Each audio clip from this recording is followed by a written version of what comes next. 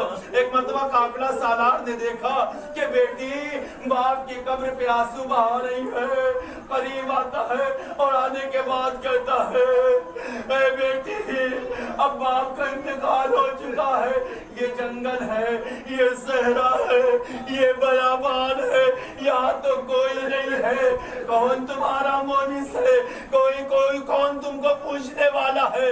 اے بیٹی اگر مناسب سمجھو ہم مسلمان ہیں، ابو ذر کے شہدائی ہے، رسول کے کلمہ گو ہے، شام جا رہے ہیں، تمہیں ہمراہ لے کے چلے، تم کو کوئی تکلیف نہ ہوگی، اپنی بیٹی سے زیادہ ہم تمہیں پیار کریں گے۔ میں کہوں گا کہ یہ رفضہ کی زمین پر ایک صحابی کی بیٹی 3 سالہ، ارے اتنی غیرت ہے کہ اپنے ہمراہ لے کر گئے، ارے دست شفقت کو پھیرا، لیکن رسول کے نوازے کی بیٹی، ارے ننھی سکینہ۔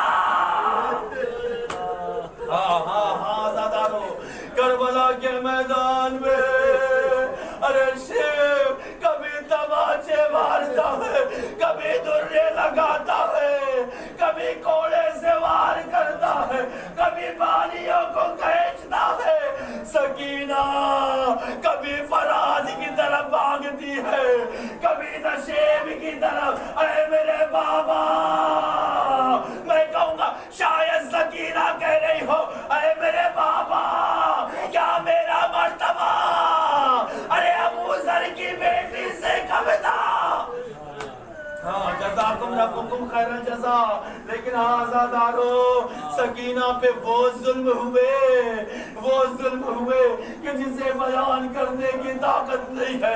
اے آزادارو کیا یہ ظلم کم ہے کہ جو سکینہ 7 محرم سے پیاسے تھی، نہیں پتا سکینہ کو پانی کب ملا۔ آزادارو یہ راز تو اس وقت کھلا کہ جب شام کے زندان میں ایک دن سکینہ نے اپنے بھیا سجاد سے پوچھا اے میرے بھیا پیاس کی کیفیت کیا ہوتی ہے؟ سید سجاد نے کہا بہن سکینہ آخر یہ سوال کرنے کا مفہوم کیا ہے، اس کا مقصد کیا ہے؟ سکینہ کہتی نہیں بھیا آپ کو بتانا ہوگا۔ سجاد سمجھ گئے، کہا بہنا بیٹھو میں بتاتا ہوں پیاس کی کیفیت کیا ہوتی ہے. سجاد کہتے ہیں اے میرے بہن سے سکینہ جب کسی کو زیادہ پیاس محسوس ہوتی ہے تو پہلی منزل یہ ہوتی ہے اس کی زبان خشک ہو جاتی ہے, زبان میں کانٹے پڑ جاتے ہیں. ارے بالکل اسی طرح کہ جیسے روزے عاشور حسین کی زبان میں کانٹے تھے, علی اکبر نے جب اپنی زبان کو بابا کے دہن میں رکھا فوراً کھینچ لیا. اے بابا آپ کی زبان تو میری زبان سے زیادہ خشک ہے. جزاکم ربکم خیر الجزا. اے عزادارو ساری کیفیت تو نہ بیان کر سکوں گا, لیکن ہاں اس کے بعد سکینہ کہتی بھیا اس سے زیادہ اگر پیاس ہو تو کیا ہوتا ہے. ایک مطلب سید سجاد کہتے ہیں بہن سکینہ جب اس کے زیادہ پیاس کا غلبہ ہوتا ہے نا تو اب انسان کی آنکھوں کے سامنے کچھ سجائی نہیں دیتا, اسے کچھ دکھائی نہیں دیتا, دنیا اندھیری ہو جاتی ہے. سکینہ کہتی ہے بھیا اس سے زیادہ پیاس ہو تو پھر کیا ہوتا ہے. ایک مطلب سجاد کہتے ہیں اے بہن نہ پوچھو, اب جب سے پیاس کا غلبہ زیادہ بڑھتا ہے تو جب انسان اٹھتا ہے یا بیٹھتا ہے تو اس کی ہڈیاں چٹکنے لگتی ہے, آواز آتی ہے. سکینہ کہتی ہے اے بھیا سجاد ارے بات سکینہ کی اب کیفیت یہی ہے جب اٹھتی ہو ہڈیوں سے چٹکنے کی آواز آتی ہے. جزاکم ربکم خیر الجزا. عزادارو بس مسائل تمام ہو گئے, جتنا گریہ کرنا ہے کر لو عزادارو, جو دعائیں مانگنا ہے جب آنسو نکلے نا تو دعا مانگ لیا کرو, دعائیں مستجاب ہوتی ہے عزادارو. ایک مرتبہ سکینہ کہتی ہے بھیا سجاد بس اتنا تو بتا دو کہ جب یہ کیفیت ہوتی ہے اس کے بعد کی بھی کوئی کیفیت ہے. سجاد کہتے ہیں اے میری بہن سکینہ اب جب یہ کیفیت ہوتی ہے تو اس کے بعد انسان زندہ نہیں رہتا, وہ مر جاتا ہے. سکینہ کہتی ہے اے بھیا اب یہ سمجھو سکینہ زندہ نہ رہے گی اے میرے بھیا, لیکن جب دفن کرنا تو ایک نرم زمین تلاش کرنا جس میں نبی پائی جائے. سکینہ کو دفن کرنا شاید مرنے کے بعد کچھ سکینہ کو سکون مل جائے. انا للہ وانا الیہ رضم لقضائه وتسلیما لامره. یا اللہ یا اللہ یا حمید یا محمود بحق محمد یا اعلی بحق علی یا فاتر بحق فاطمہ یا محسن بحق الحسن یا قدیم الحسان بحق الحسین العطشان وبحق الأئمة التسعة الطاهرين من ذرية الحسين عليهم الصلاة والسلام. بار الہ بحق چہردہ معصومین علیہ الصلاة والسلام. ہماری بھی جاؤں گی شاہ کے زندہ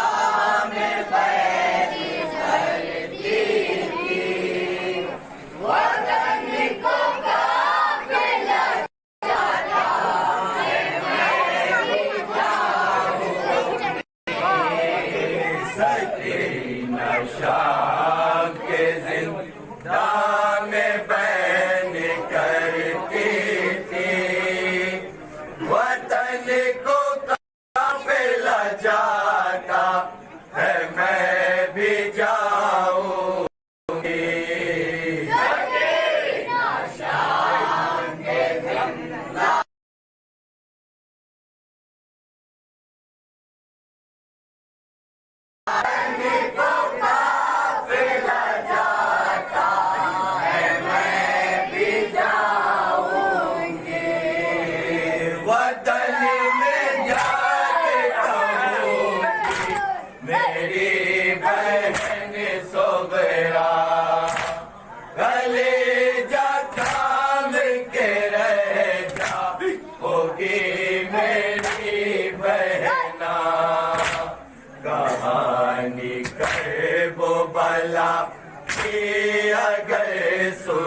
بلا کے جنگل میں تمام عمر شہیدوں کا غم مناؤں گی وطن کو قافلہ جاتا ہے میں بھی جاؤں گی